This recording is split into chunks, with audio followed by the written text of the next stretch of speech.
지난해 4월에 전북 익산의 한 아파트에서 40대 초반의 가장이 구속되었습니다. 죄명은 아내와 아들 둘을 살해한 죄입니다. 코로나19로 또 경제난으로 사업에 빚을 지고 있던 이 가장은 가족들을 살해하고 자신도 자살을 시도했지만 이웃의 신고로 출동한 경찰에 의해서 저지돼서 본인만 살아남게 되었습니다. 이 끔찍한 사고를 보고 저는 이 가장이 얼마나 빚 독촉에 시달렸으면 일가족을 살해하고 자신도 죽으려고 했는지 참 가슴이 무겁고 안타까웠습니다. 빚을 지고 채권자에게 독촉받는 것은 정말 괴로운 일일 것입니다. 오죽하면 중세시대에는 괴롭히고 죽이고 싶은 사람이 있으면 그 사람에게 먼저 큰 돈을 빌려주라 라고 하는 말까지 나왔다고 합니다. 특별히 요즘과 같이 경제가 어려운 시기에 개인들의 빚은 점점 더 늘어나고 있죠. 이럴 때 누군가 나서서 내 빚을 다 없애준다고 하면 그것보다 더 기쁜 소식은 없겠죠. 요즘 우리 장로님 기도하셨지만 소상공인들, 자영업자들 정말 너무나도 힘든 가운데 있습니다. 오늘 우리에게 주신 예수님 말씀에 빚을 탕감해 준 이야기가 나오고 있습니다.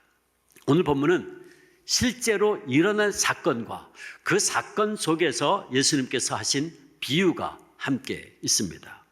누가복음에만 기록되어 있는 이야기이죠. 우리는 오늘 이 사건의 흐름을 따라 해석하면서 이 비유가 우리에게 주는 주님의 음성을, 교훈을 깨닫게 되기를 원합니다. 먼저 예수님께서 갈릴리 지역에서 사역하실 때에 시몬이라고 하는 이름의 한 바리새인이 예수님에게 자기 집에서 함께 식사를 할 것을 요청을 합니다. 예수님은 그의 초대에 응해서 자리를 함께 하셨죠. 여기서 예수님을 초대한 시몬이 바리새인이다라고 그랬습니다. 바리새인은 구별된 자, 분리된 자라고 하는 뜻입니다. 그들은 율법의 세세한 규칙을 정하고 그 규칙을 지키는데 일생을 바치고 자신들처럼 율법을 엄격하게 지키지 않는 사람들에 대해서 멸시하고 또 공격하는 사람들이었습니다. 그들은 장로의 유전, 말하자면 인간의 전통을 지키는데 철저했고 정결 예식과 같은 의식을 지키는데 조금의 양보도 없었던 사람들이었습니다. 그런 바리새인이었던 시몬이 그 당시 이미 세리와 죄인의 친구라는 별명까지 가진 예수님을 자기 집으로 초대를 한 것입니다. 그런데 그의 초대가 무엇인가가 정상적이지 않았습니다. 흔히 고대 근동지방에서는 손님을 초대하면 손님을 맞이하는 가장 중요한, 가장 기본적인 세 가지 예법, 예절이 행해졌는데 먼저 주인은 자신의 손을 손님의 어깨에 얹고 평화를 기원하는 뜻의 입맞춤을 합니다. 이게 성경에는 거룩한 입맞춤, 사랑의 입맞춤으로 표현되어 있습니다.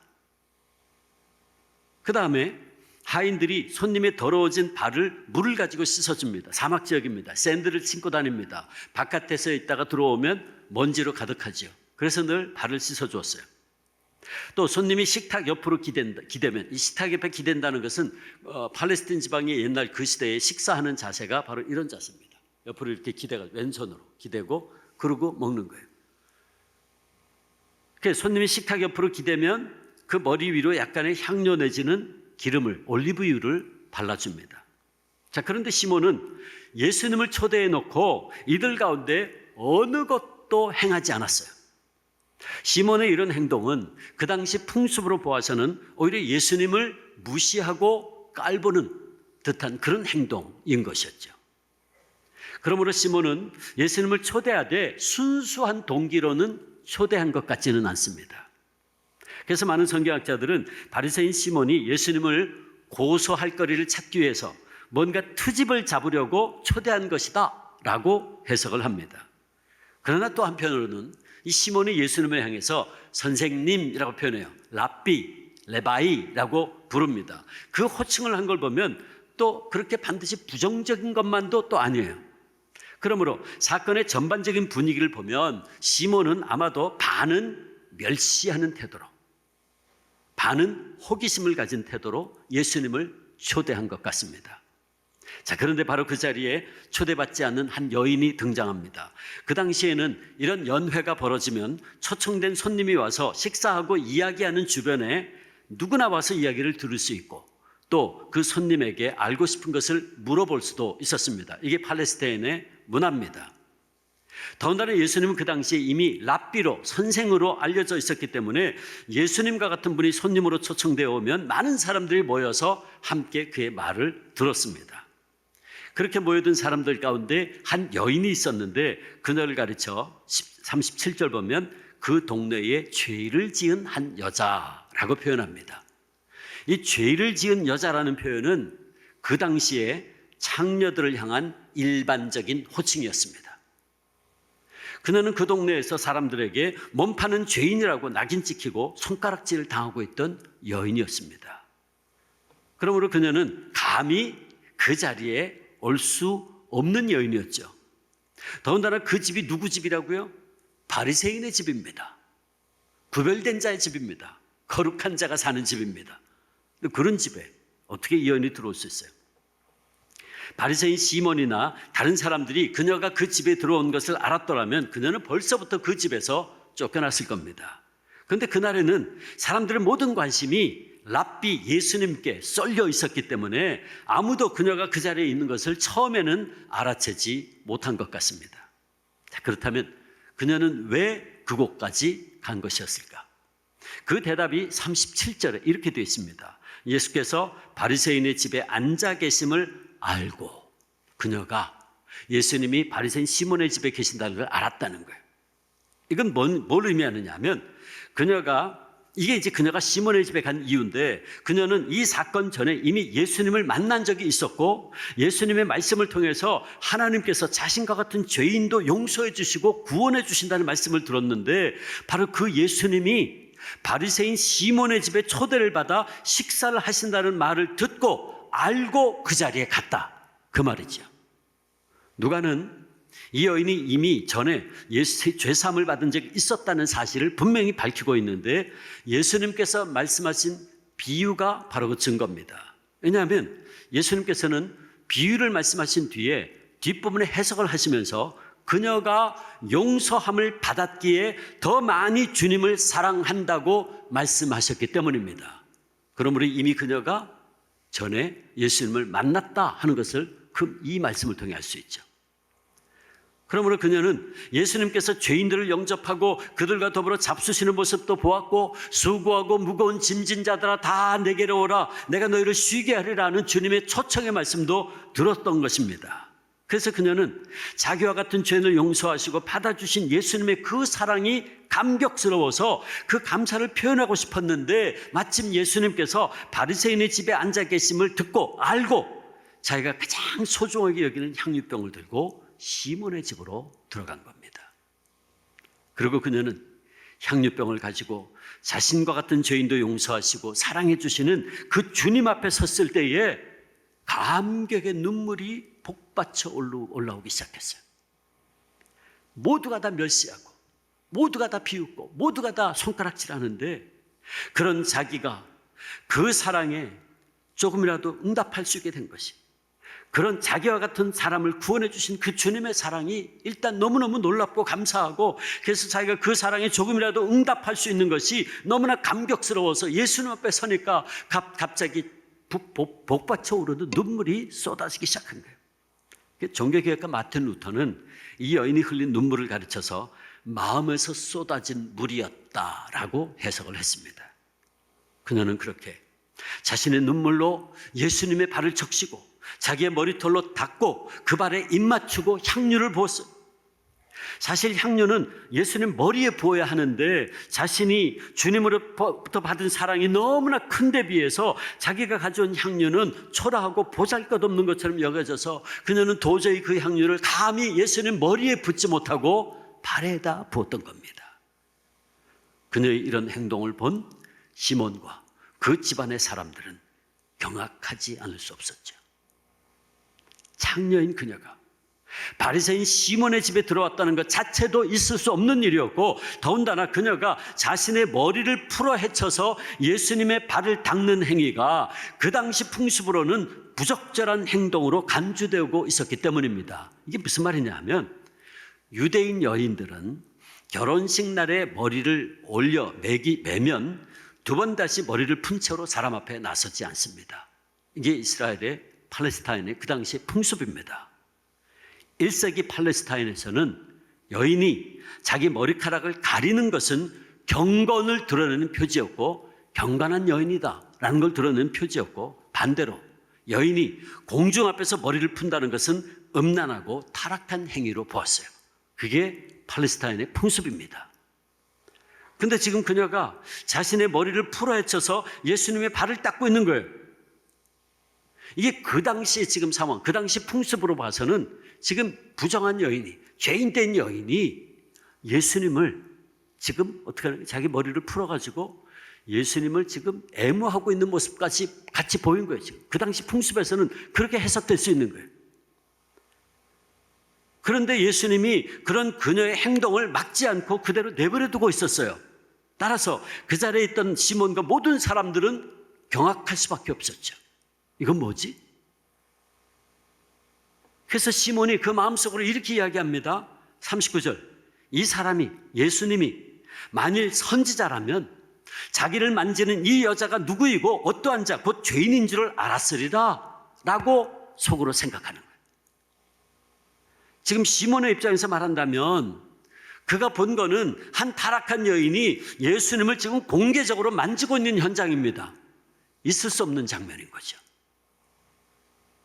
그러므로 시몬이 예수가 선지자라면 지금 자신을 만지고 있는 이 여자가 어떤 여자인지, 그녀가 죄인이라는 사실을 알았을 거야라고 생각한 것은 다른 말로 표현하면 무슨 말이냐 하면 시몬은 예수가 선지자가 아니다라는 결론을 내린 거예요. 이 사람이 선지자가 맞다면 지금 자기에게 손을 대는 여자가 창녀라는 것을 알 텐데, 그런데도 그녀가 자신에게 손대는 것을 말리지 않아? 이건 제대로 된 선지자가 아니다. 이건 가짜다. 그렇게 판단한 거예요.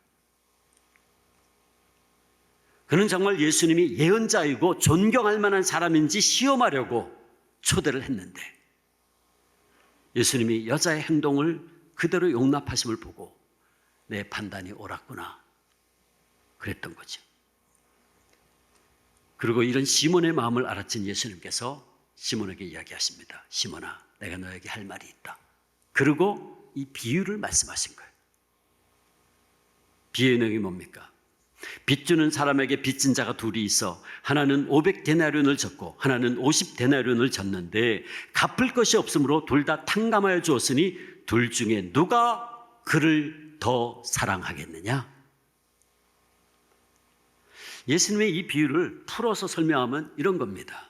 시몬아, 나는 네가 이 여인을 어떤 눈으로 보고 있는지 알아. 너는 그녀가 죄인이라고, 그것도 큰 죄인이라고 생각하고 있구나.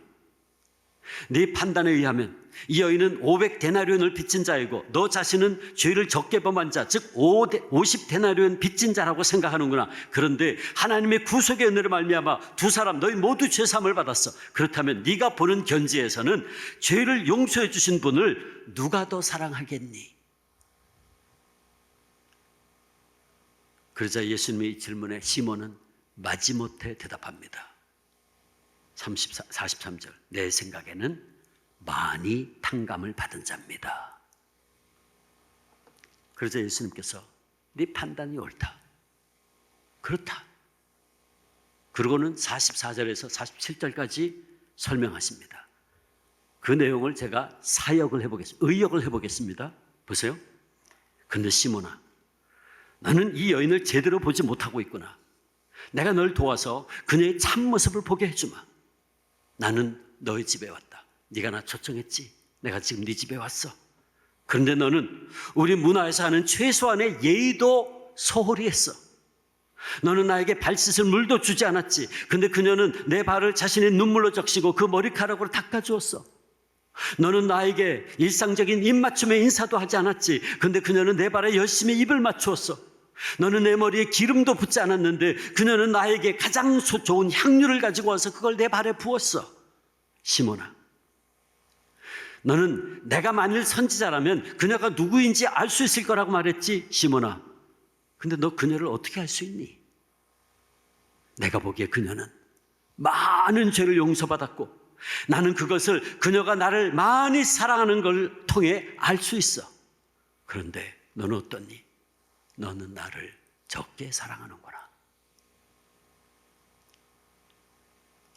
이렇게 시몬에게 비유를 통해 교훈을 주신 주님은 그녀를 향해서 다시 한번 분명히 그녀의 죄가 사함받았음을 선포하시고 평안함으로 가라 말씀하십니다.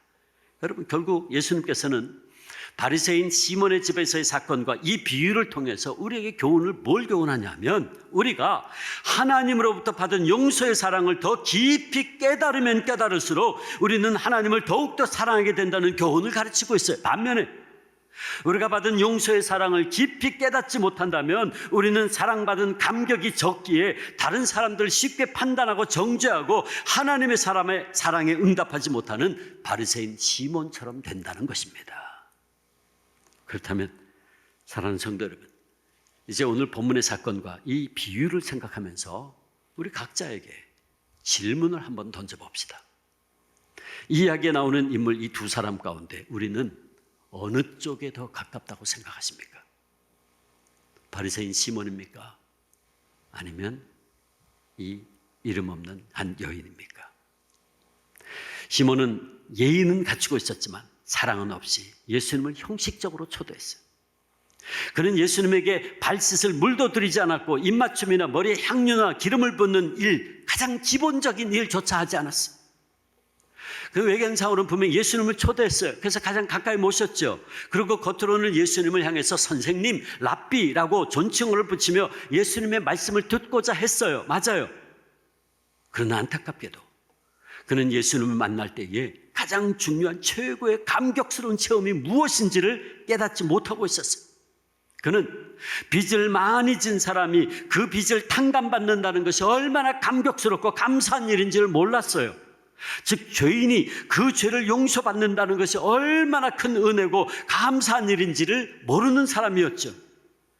오히려 그는 바리새인으로서 자기가 항상 의롭다고 생각했고 따라서 자기는 다른 사람들처럼 죄인이 아니다, 죄인 같지 않다라고 생각하고 또 다른 바리새인의 기도처럼 누가복음 18장 보면 토색, 불의, 간음하는 자들과 같지 않고 세리와도 같지 않고 일주일에 2번 금식하고 11조도 철저히 드리고 있는 의인이라고 생각하고 있었어요.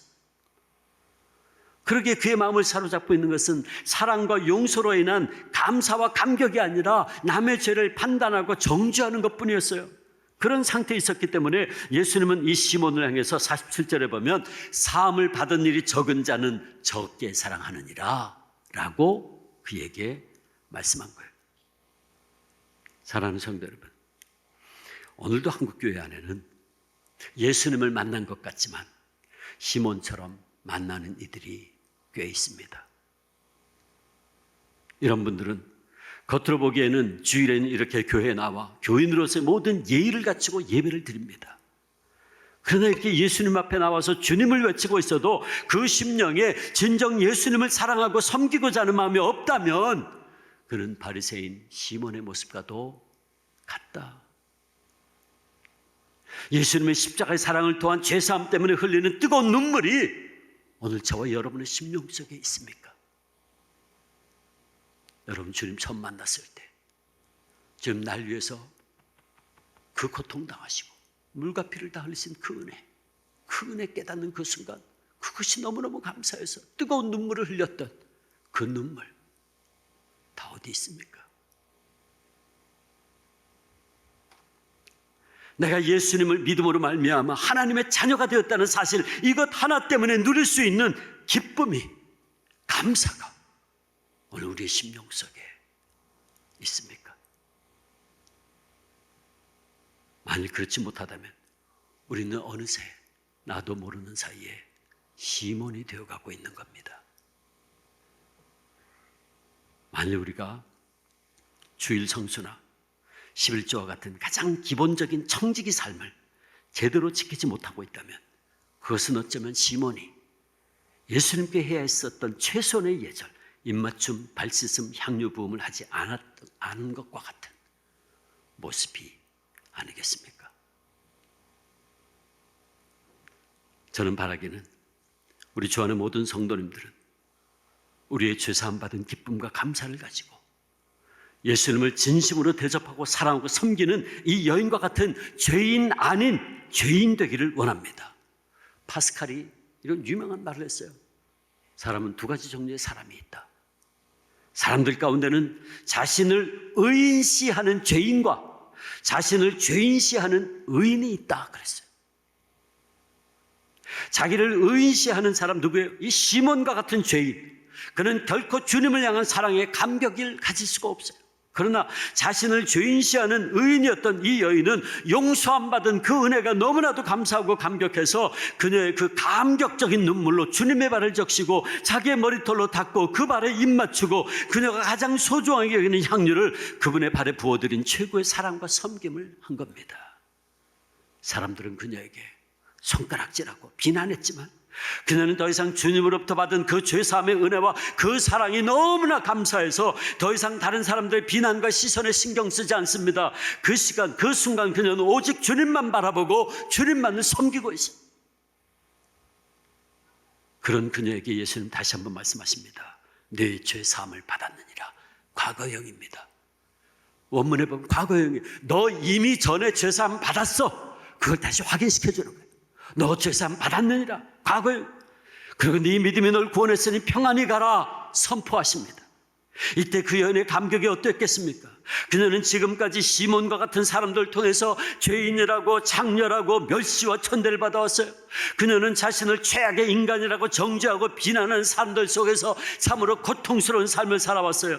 그러나 그녀는 500데나리온 정도가 아니라 그 수많은 죄로 말미암아 5천 아니 5만 아니 50만 그래서 자기 평생을 다 바쳐도 갚을 수 없는 죄의 값을 치러야 했는데 그 모든 것을 단 한순간에 다 탕감해 주시고 완전히 사해 주신 주님을 만난 겁니다. 그 주님 앞에 섰으니 어찌 눈물이 안 나겠습니까? 그냥 눈물이 폭포수같이 쏟아진 거지. 그녀가 체험했던 이 기쁨과 감사와 평안은 예수님 이외에는 아마도 아무도 모를 겁니다. 그러기에 그녀는 말이 필요 없었죠. 아무 말도 없이 다만 눈물로 예수님의 발을 씻고 그의 머리로 닦고 그 발을 자신의 전 재산으로 할 수 있는 향유를 부어드린 거예요. 그런데 사랑하는 성도 여러분, 생각해보면 우리들도 이 여인이 받은 것보다 더한 용서의 사랑을 주님으로부터 받지 않았나요? 우린 모두 이전에 빚쟁이 정도가 아니라 하나님 앞에서 파산한 자들이 아니었나요? 그렇습니다. 우리는 이전에 바울의 표현대로라면 그리스도 밖에 있었고 이스라엘 나라 밖의 사람이고 약속의 언약에도 외인이고 세상에서 소망이 없고 하나님도 없는 사람들, 하나님과 원수된 자들이었어요. 한마디로 말하면 우리는 구제불능이었습니다. 그런데 하나님께서 주님의 놀라운 십자가의 사랑으로 우리의 죄를 무조건적으로 용서해 주셨고 저와 여러분을 하나님의 자녀로 삼아 주셨습니다. 할렐루야. 그렇다면 우리에게 어찌 감격의 눈물이, 감사의 고백이, 기쁨의 찬양이 터져나오지 않을 수 있겠습니까? 어찌 더 주님을 사랑하는 마음이 넘치지 않을 수 있습니까? 저는 진정 바라기는 우리가 예수님 앞에 나올 때마다, 새벽 기도회를 나올 때마다, 주일에 이렇게 예배당에 나올 때마다 매일 매 순간 사죄의 기쁨을 누리고 구원의 은총에 감사함으로써 우리 주님과 뜨겁고 진한 인격적인 만남을 체험하는 성도들 다 되시기를 주의 이름으로 축원합니다.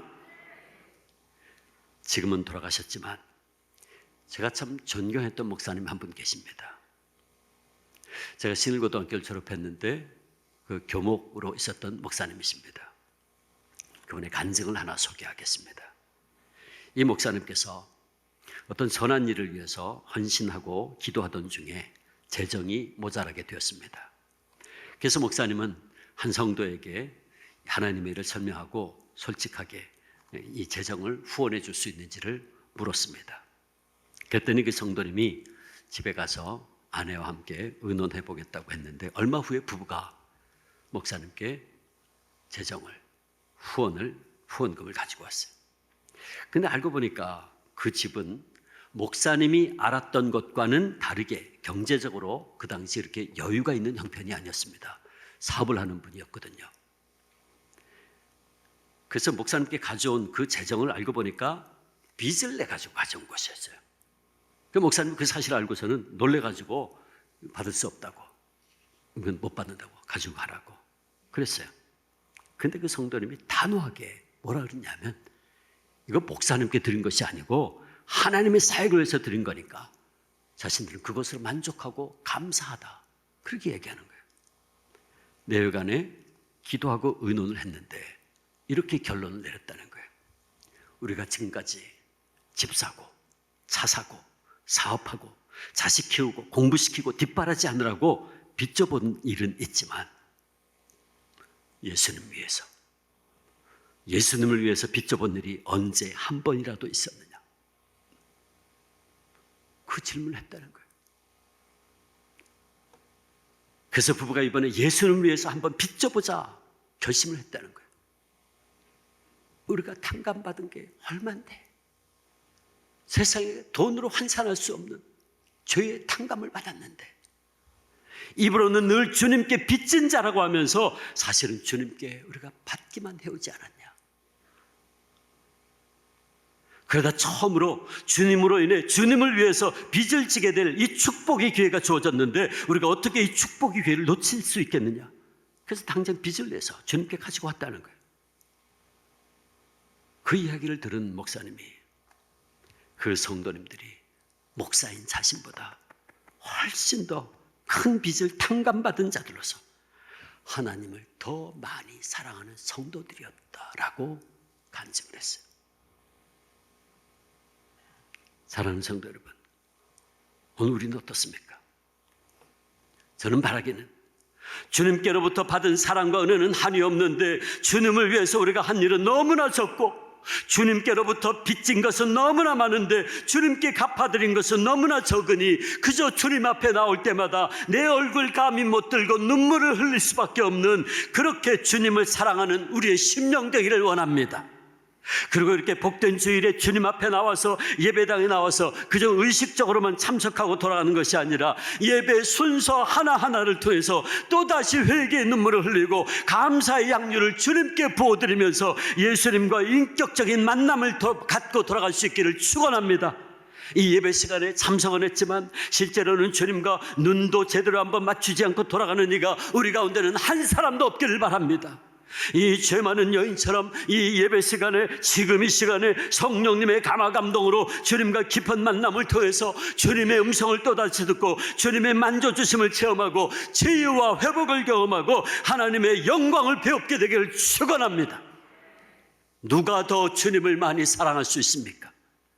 오직 나의 많은 죄 용서받은 그 은혜를 날마다 순간마다 깨닫고, 그래서 내 구주 예수를 더욱 사랑한다고 고백하는 바로 그 사람 아니겠습니까?